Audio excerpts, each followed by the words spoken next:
नमस्कार दोस्तों, मैं Rajesh Kumar bull Buddha engineering college से। तो बुद्धा इंजीनियरिंग कॉलेज के वीडियो श्रृंखला में आज हम देखेंगे भूमंडलीय तापन और आपका हरित गृह प्रभाव। तो जो आपका भूमंडलीय तापन और हरित गृह प्रभाव, जिसको इंग्लिश में बोलते हैं ग्रीन हाउस इफेक्ट, यह आपका बहुत ही ज्वलन टॉपिक है और समसामयिक टॉपिक भी है, क्योंकि आप जानते हैं कि ग्रीन हाउस इफेक्ट हो या चाहे भूमंडलीय तापन हो, ये सारा सभी क्या कर रहे हैं कि आपका टेम्परेचर को इंक्रीज ही कर रहे हैं। और पूरी दुनिया जो है एक पूरा आपका आग का गोला बन गई है, जिससे कि धनी तो धनी देश, गरीब देश, सभी मतलब हर प्रकार के देश आपके क्या कर रहे हैं, परेशान हैं। तो ये बहुत ही आपका एक ज्वलन टॉपिक है, तो इस पे आइए हम बात करते हैं। तो सर्वप्रथम हम इसमें देखते हैं आपका किसके बारे में, भूमंडलीय तापन, जिसको बोलते हैं ग्लोबल वार्मिंग। तो आप सभी जानते हैं कि जो समस्त विश्व इस समय है ग्लोबल वार्मिंग से परेशान है, पूरा का पूरा परेशान है। इसके लिए विभिन्न आपकी योजनाएं भी बनी हैं, बहुत से देश एक साथ मिलकर ये भी किए हैं कि वो अपने जो भी आपके उत्सर्जित गैसें होंगी या विकासशील देश हैं, वो सभी समझौता किए हैं कि जो भी आपके इस तरह की जो गैसें होती हैं जो भूमंडलीय तापन को बढ़ाएंगे, उसमें दिन पर दिन कटौती की जाए। तो अब इसको आइए हम सिस्टमेटिक ढंग से देखते हैं। तो सबसे पहले इसकी परिभाषा कि भूमंडलीय तापन क्या होता है। तो भूमंडलीय तापन ये होता है कि धरती के वातावरण के तापमान में जो लगातार वृद्धि हो रही है, उसी को हम बोलते हैं भूमंडलीय तापन अथवा ग्लोबल वार्मिंग। तो जो हमारी पृथ्वी है वो सूर्य की किरणों से ऊर्जा प्राप्त करती है, और सूर्य की किरणें जब वायुमंडल से गुजरती हैं और धरती से टकराती हैं और पुनः परावर्तित होकर जब लौटती हैं, तो जो कुछ वायुमंडलीय गैसें होती हैं जो इस सूर्य के प्रकाश को पूरी तरह से लौटने नहीं देती हैं। तो एक प्रकार से ऐसा हो जाता है कि कुछ प्रकाश का हिस्सा जो रहता है वो हमारे वातावरण में ही रह जाता है, और यही जो गैसें वातावरण में रह जाती हैं, इन्हीं को हम क्या कहते हैं, ग्रीन हाउस गैसें कहते हैं। और यही जो गैसें होती हैं वो हमारा प्रमुख रूप से भूमंडलीय जो तापन होता है उसका क्या होता है, कारण होती हैं। तो जो प्रमुख अगर जो ग्रीन हाउस गैसें हैं, अगर उनमें कहा जाए तो वो कौन कौन सी हो सकती हैं, आपका ऑक्सीजन है, मेथेन है, और उसके बाद नाइट्रस ऑक्साइड है, और कुछ गैसें जैसे CFC क्लोरोफ्लोरोकार्बन है, और HCF है, फ्लोरोकार्बन होता है। तो ये सब जो HCF वगैरह होता है, ये सभी आपके क्या करते हैं कि ग्रीन हाउस गैसें कहलाते हैं। अब ये देखते हैं कि हमारा जो भूमंडलीय तापन है अथवा जो ग्लोबल वार्मिंग है, इसका प्रभाव क्या होता है। तो इसका प्रभाव क्या होता है, सबसे पहला प्रभाव तो ये होगा कि जो भी ये हमारी ध्रुवीय बर्फ़ें हैं वो सभी क्या होंगी, पिघलने लगेंगी। जो ध्रुवीय बर्फ़ हैं वो सभी पिघलने लगेंगी। तो जब ध्रुवीय बर्फ़ पिघलने लगेगी तो उससे क्या होगा कि ध्रुवों पे जो भी ग्लेशियर का है, तो वो जब पिघलने लगेंगे तो हमारा जो जल का स्तर अलग अलग महासागरों में है, उस जल के स्तर को क्या करेंगे, बढ़ा देंगे, इंक्रीज कर देंगे। और जब ध्रुवों पर से अगर बर्फ़ पिघलेगी तो वो पूरा का पूरा जो भी हमारा एक सर्टेन वातावरण है, इस वातावरण को भी प्रभावित कर देगी। क्योंकि ध्रुवों पर जब बर्फ़ पिघलने लगी और गर्मी बढ़ने लगी, तो अंटार्कटिका, दक्षिणी ध्रुव जैसे पे, जहाँ पे कि हमारा आपका गंगोत्री और मैत्री परियोजनाएं चल रही हैं, जो कि अंटार्कटिका के वातावरण का अध्ययन करती हैं, और ये एक तरह से विश्व की सबसे ठंडी जगह मानी जाती हैं। लेकिन ये ग्लोबल वार्मिंग की वजह से क्या हुआ ये है कि वहाँ पे भी कुछ घासें उगने लगी है, जहाँ पर एकदम किलोमीटर मीलों मीलों तक कोई जीव जंतु, कोई नज़र नहीं आता था, वहाँ पर घास उगने लगी है। और ग्लोबल वार्मिंग की वजह से ही आपका क्या हुआ है कि बहुत से मौसमों में परिवर्तन आ गए। बहुत से जो आपके सूखे वाले स्थान थे अथवा डेजर्ट थे जहाँ पे कभी बारिश ही नहीं होती थी, वहाँ पे ओले तक पड़ने लगे हैं। तो ये सब सभी क्या हो रहा है, आपका ग्लोबल वार्मिंग के कारण ही हो रहा है। दूसरा ये है समुद्र तल का बढ़ना। तो जैसे कि पहले ही बता चुके हैं कि जब ध्रुवों की बर्फ पिघल रही है तो वो बर्फ पिघलते हुए धीरे धीरे हमारे महासागरों में आ जा रही है, और जब महासागरों में आ जा रही है तो वो हमारे जो सागर का ये तल है उसको बढ़ा दे रही है, जिससे कि बहुत से जो तटीय स्थान हैं यानी समुद्र के किनारे वाले स्थान हैं या जो बस्तियां हैं या मछुआरों की जो बस्तियां हैं, यह क्या हो जा रही हैं, जलमग्न हो जा रही हैं। या बहुत से जो किनारे वाले शहर हैं वह क्या हो रहे हैं, आपका जलमग्न हो जा रहे हैं। तो जलमग्न हो जा रहे हैं। एक अनुमान के अनुसार ये हो रहा है कि आपका बांग्लादेश, अमेरिका का बोस्टन शहर और भारत का कलकत्ता, इन सबों को क्या है कि अगर इसी तरह ग्लोबल वार्मिंग होती रही और जल स्तर समुद्रों का बढ़ता रहा तो वैज्ञानिक यहाँ तक चेतावनी दे दिए हैं कि ये सभी स्थान क्या हो सकते हैं, आपके डूब भी सकते हैं।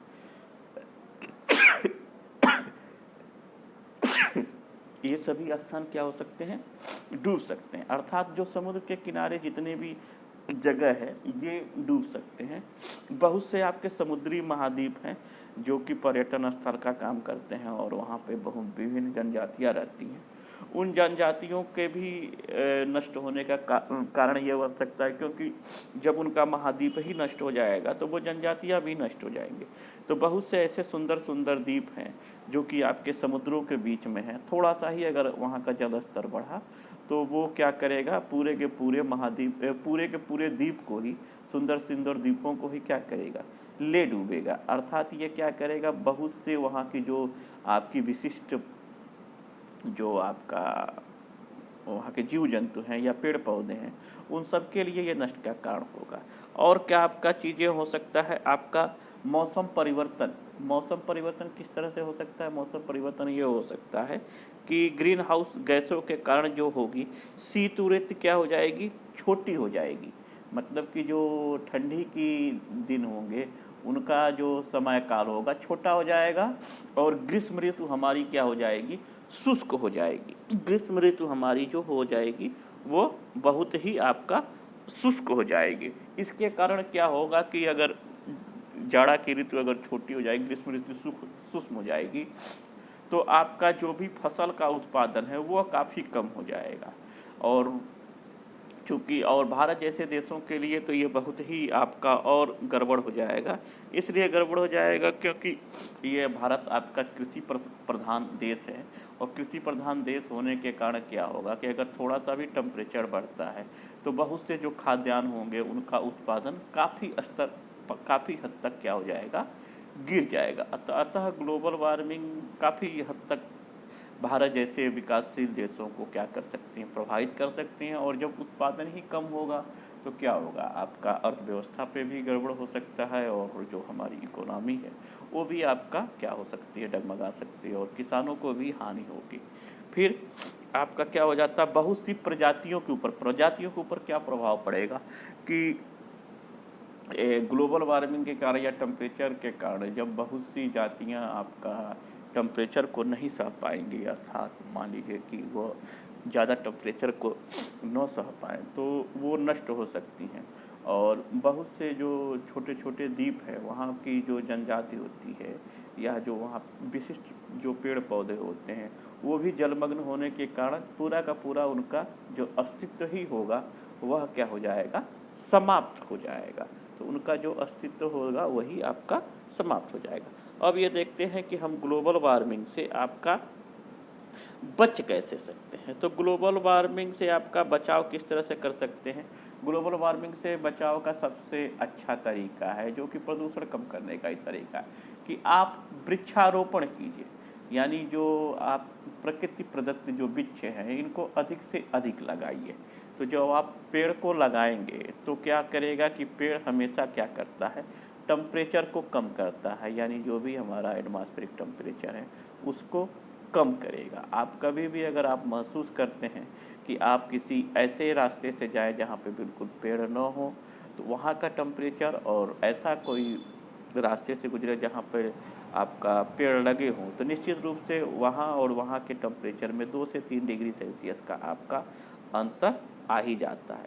तो ग्लोबल वार्मिंग से सबसे आपका आसान और सस्ता तरीका है कि आप अधिक से अधिक जो होगा पेड़ को लगाएँ।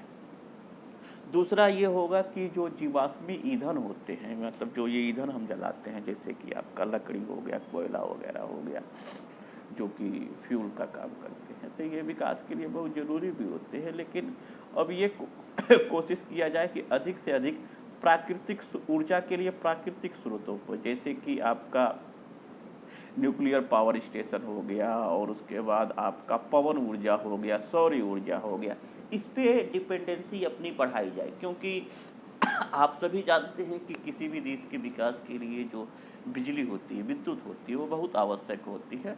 और इंडिया का जितना भी विद्युत उत्पादन होता है उसका 80% हम तापीय विद्युत अथवा उसमें कोयले को जलाया जाता है और फिर उससे विद्युत उत्पादन किया जाता है। और इसमें हमारी जो ये एनटीपीसी कंपनी करती है, जिसका नाम ही है national thermal power corporation limited. तो हमको ये कोशिश करनी चाहिए कि विद्युत के लिए अधिक से अधिक सौर पैनल लगाया जाए, ताकि हम ये ऊर्जा के मामले में आप आत्मनिर्भर भी हो सकें। और ये जो सौर ऊर्जा होगी ये बिल्कुल भी हानिकारक नहीं होती है और सौर ऊर्जा अनंत काल तक भी चलती है। इसके लिए ये मोदी गवर्नमेंट ने भी आपका बहुत ही आपका कार्य किया है, जिसमें कि बहुत सी योजनाएं ऐसी हैं किसानों के लिए, चाहे उसके लिए कि चाहे तो आप अपने छत पे भी सोलर पैनल लगवा सकते हैं और जो भी आपका बिजली हो अपने घरों में यूज कर सकते हैं। अगर बिजली ज़्यादा होती है तो उसको चाहे तो आप पावर ग्रिड को बेच भी सकते हैं। किसानों के लिए भी ये है कि पंपिंग सेट में डीजल वगैरह की खपत कम करने के लिए उनको पंपिंग सेट के लिए का सोलर पैनल भी वो अनुदान में दे रही है। विभिन्न और भी लाइट के लिए भी जो सोलर पैनल है वो भी सरकार आपका अनुदान में दे रही थी। इस प्रकार अगर हम जीवाश्मी ईंधन से आपका सौर ऊर्जा की तरफ अगर बढ़ेंगे तो भी हम ग्लोबल वार्मिंग को काफ़ी हद तक कम कर सकते हैं। तीसरा ये है कि आपका क्लोरोफ्लोरोकार्बन, जो कि क्लोरोफ्लोरोकार्बन आपका शीतलक के रूप में प्रयोग में लाया जाता है, उसके प्रयोग को हम क्या करें, बहुत ही कम से कम करें। इनके प्रयोग को हम कम से कम करें, इसके अन्य विकल्पों पर भी विचार करें। इस प्रकार अगर हम इन सभी चीज़ों का ध्यान रखेंगे तो ग्लोबल वार्मिंग से हम क्या होगा, काफ़ी हद तक आप अपना बचाव ग्लोबल वार्मिंग से हम कर सकते हैं।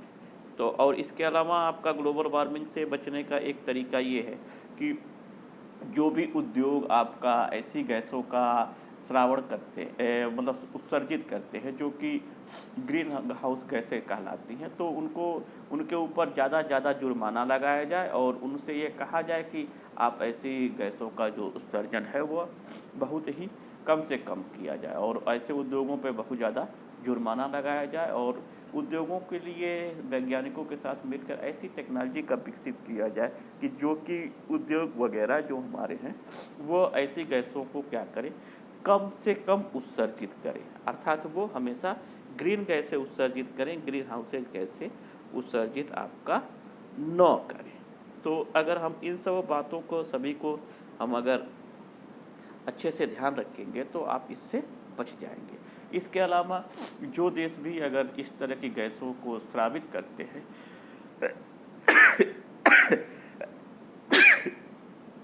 उनके ऊपर आपका जुर्माने का भी प्रावधान हो और इस तरह की व्यवस्था बनाई जाए कि अधिक से अधिक देश आपका ये जो ग्रीन हाउस गैसेज हैं इनका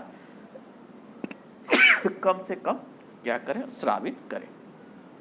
अब हम बात करते हैं आपका इसकी ग्रीन हाउस गैसेज, मतलब कि इसको हिंदी जो होती है वह आपकी बोलते हैं उसको पादप गृह प्रभाव। तो आइए हम देखते हैं कि पादप गृह प्रभाव क्या होता है। तो पादप गृह प्रभाव ये होता है कि वायुमंडल में जो जमा गैसों के कारण पृथ्वी के तापमान में क्या हो रहा है कि लगातार वृद्धि हो रही है। पृथ्वी के तापमान में बहुत सी गैसों के कारण लगातार वृद्धि हो रही है, उसी को हम बोलते हैं ग्रीन हाउस इफेक्ट। तो ग्रीन हाउस इफेक्ट और ग्लोबल वार्मिंग एक तरह से मिलता जुलता ही आपका क्या है, टॉपिक है। अब ग्रीन हाउस इफेक्ट का क्या क्या कारण होता है। तो ग्रीन हाउस इफेक्ट का देखिए कि क्या क्या आपके इसके कारण होते हैं। तो ग्रीन हाउस इफेक्ट का कारण में अगर कहा जाए, इसके कारण को हम चाहे तो दो भागों में क्या कर सकते हैं, बांट सकते हैं। ग्रीन हाउस इसको हम क्या कर सकते हैं, दो भागों में हम चाहे तो बांट सकते हैं। तो कैसे बांट सकते हैं, एक आपका ग्रीन हाउस अगर जो गैसें हैं प्रभाव हैं उसके इफेक्ट में अगर कहा जाए तो एक हो जाएगा आपका प्राकृतिक और दूसरा हो जाएगा आपका मानव जनित। तो जो प्राकृतिक है, तो प्राकृतिक रूप से भी कुछ ऐसी गैसें हमारे वातावरण में पाई जाती हैं जो कि ग्रीन हाउस का मतलब गैसें कही जाती हैं, और या जो ग्रीन हाउस इफेक्ट के लिए उत्तरदायी होती हैं। उसमें से जो सबसे पहली गैस होती है वो प्राकृतिक रूप से आपकी मौजूद मीथेन होती है, जो कि बहुत से कोयलों की खानों से मिलती है और समुद्र के साथ भी मिलती है, और जो जंगल में लगने वाली आग है उससे भी आपका कभी कभी आपका जो मीथेन गैस है वो आपकी मिलती है। मीथेन गैस कभी कभी उसके वजह से भी आपकी क्या होती है, मीथेन गैस उसके वजह से भी आपकी मिलती है।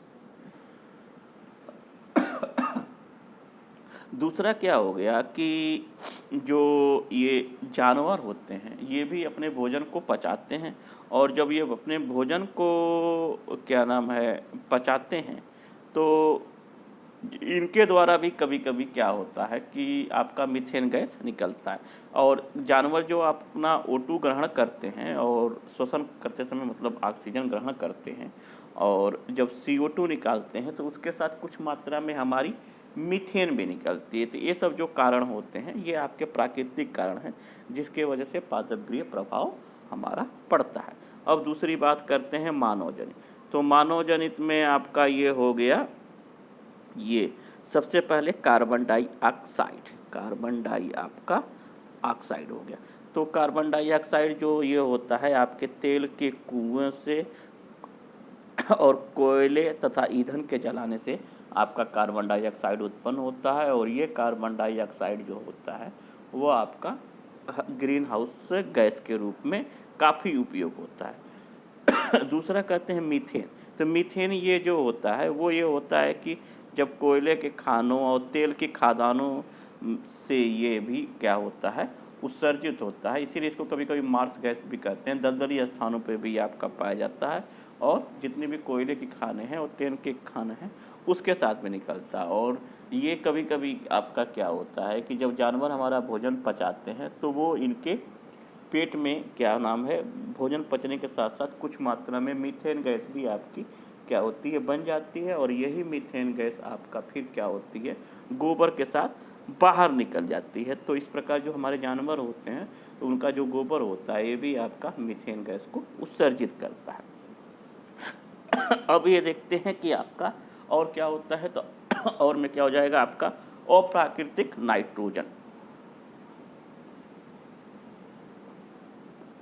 तो अप्राकृतिक नाइट्रोजन जानते हैं आप कि भारत एक आपका कृषि प्रधान देश है, और कृषि उत्पादों को हम बढ़ाने के लिए क्या करते हैं, नाइट्रोजन युक्त खाद उत्पन्न करते हैं जो कि बिल्कुल ही नेचुरल नहीं होती है। तो ऐसी खादें जो होती हैं वो क्या बोलते हैं, नाइट्रोजन ऑक्साइड बनाती हैं। ये भी आपका ग्लोबल वार्मिंग मतलब वो ग्रीन हाउस गैस के रूप में आपका क्या होता है, यूज होता है। अब कुछ औद्योगिक गैसें, कुछ औद्योगिक गैसें ऐसी हैं जैसे कि आपका फ्लोराइड है, और उसके बाद क्लोरोफ्लोरोकार्बन है। यह आपका शीतलक के रूप में यूज होता है। तो ये सब आपके शीतलक के रूप में यूज होते हैं। तो ये भी आपके मतलब इसके ग्रीन हाउस गैस के रूप में होते हैं, और ये क्या करते हैं कि दिन प्रतिदिन हमारे जो भी एटमॉस्फेयर है उसके टेम्परेचर को इंक्रीज कर रहे हैं। अब देखते हैं कि इससे बचा कैसे जा सकता है। तो इससे भी आपका ग्रीन हाउस गैस से बचने के लिए ये है कि जितना भी अप्राकृतिक नाइट्रोजन है, चाहे जो भी आपकी औद्योगिक गैसें हैं जो कि ग्रीन हाउस गैस के रूप में रहती हैं, और CO2 हैं, इनका उत्सर्जन को हम कम किया जाए। तो इसको कम करने के लिए ये है कि CO2 को कम करने के लिए ये किया जाए कि ज़्यादा से ज़्यादा पेड़ पौधों लगाया जाए, ताकि ये पेड़ पौधे आपका क्या करें कि उसको कार्बन डाइऑक्साइड को सोख लें, जो कि कार्बन डाइऑक्साइड को वो सोख के अपना भोजन बनाते हैं, और ऑक्सीजन छोड़ें तो ज़्यादा ज़्यादा मात्रा में वो कार्बन डाइऑक्साइड पेड़ पौधे सोखें और ऑक्सीजन छोड़ें। फिर क्या होगा कि नाइट्रोजन के लिए भी और कृषि उत्पाद बढ़ाने के लिए हमारे किसान भाई ये करें कि वो आपका दलहनी फसलें लगाएं, जो कि प्राकृतिक रूप से उनकी भूमि में नाइट्रोजन की कमी को क्या कर सकता है, पूरा कर सकता है। तो अगर वो दलहनी फसलें लगाएंगे और फसल चक्र का इस्तेमाल करेंगे तो उनको अप्राकृतिक नाइट्रोजन की ज़रूरत ही नहीं पड़ेगी। जो ये दलहनी फसलें हैं, ये स्वयं ही भूमि में नाइट्रोजन की कमी को पूरा कर सकते हैं। इस प्रकार अगर हम प्राकृतिक रूप से नाइट्रोजन की कमी को पूरा कर लें, तो जो ये नाइट्रस ऑक्साइड जो आपका ग्रीन हाउस गैसेज होता है, इसके उत्सर्जन पे काफ़ी हद तक हम क्या कर सकते हैं, काबू पा सकते हैं। इसके अलावा जो भी आपकी प्रशीतलक गैसें हैं, जैसे कि CFC है और ClF4 है, तो ये सब जो भी है शीतलक गैसें हैं, इनका कुछ अदर डेरिवेटिव भी हम खोज सकते हैं, और ग्रीन हाउस गैसों का हम क्या कर सकते हैं, उत्सर्जन कर सकते हैं। उसके अलावा क्या हो सकते हैं कि जो हमारे उद्योग धंधे हैं, उन पे भी सरकार चाहे तो पॉल्यूशन बोर्ड द्वारा यह नियंत्रण लगा सकती है कि वह उद्योग धंधे कम से कम मात्रा में आपका ग्रीन हाउस गैसें का उत्सर्जन करें। इस प्रकार अगर हम इन सभी बातों का ध्यान रखेंगे तो हम अपनी धरा को मतलब पृथ्वी को और अपने वायुमंडल को भूमंडलीय तापन यानी ग्लोबल वार्मिंग और ग्रीन हाउस गैसें दोनों से बचा सकेंगे, और इसको हम स्वच्छ रख सकेंगे, और पृथ्वी क्या होती है सभी के लिए ये क्या नाम है, जीवनदायिनी के रूप में कार्य करेगी। आप सभी लोग का बहुत बहुत धन्यवाद।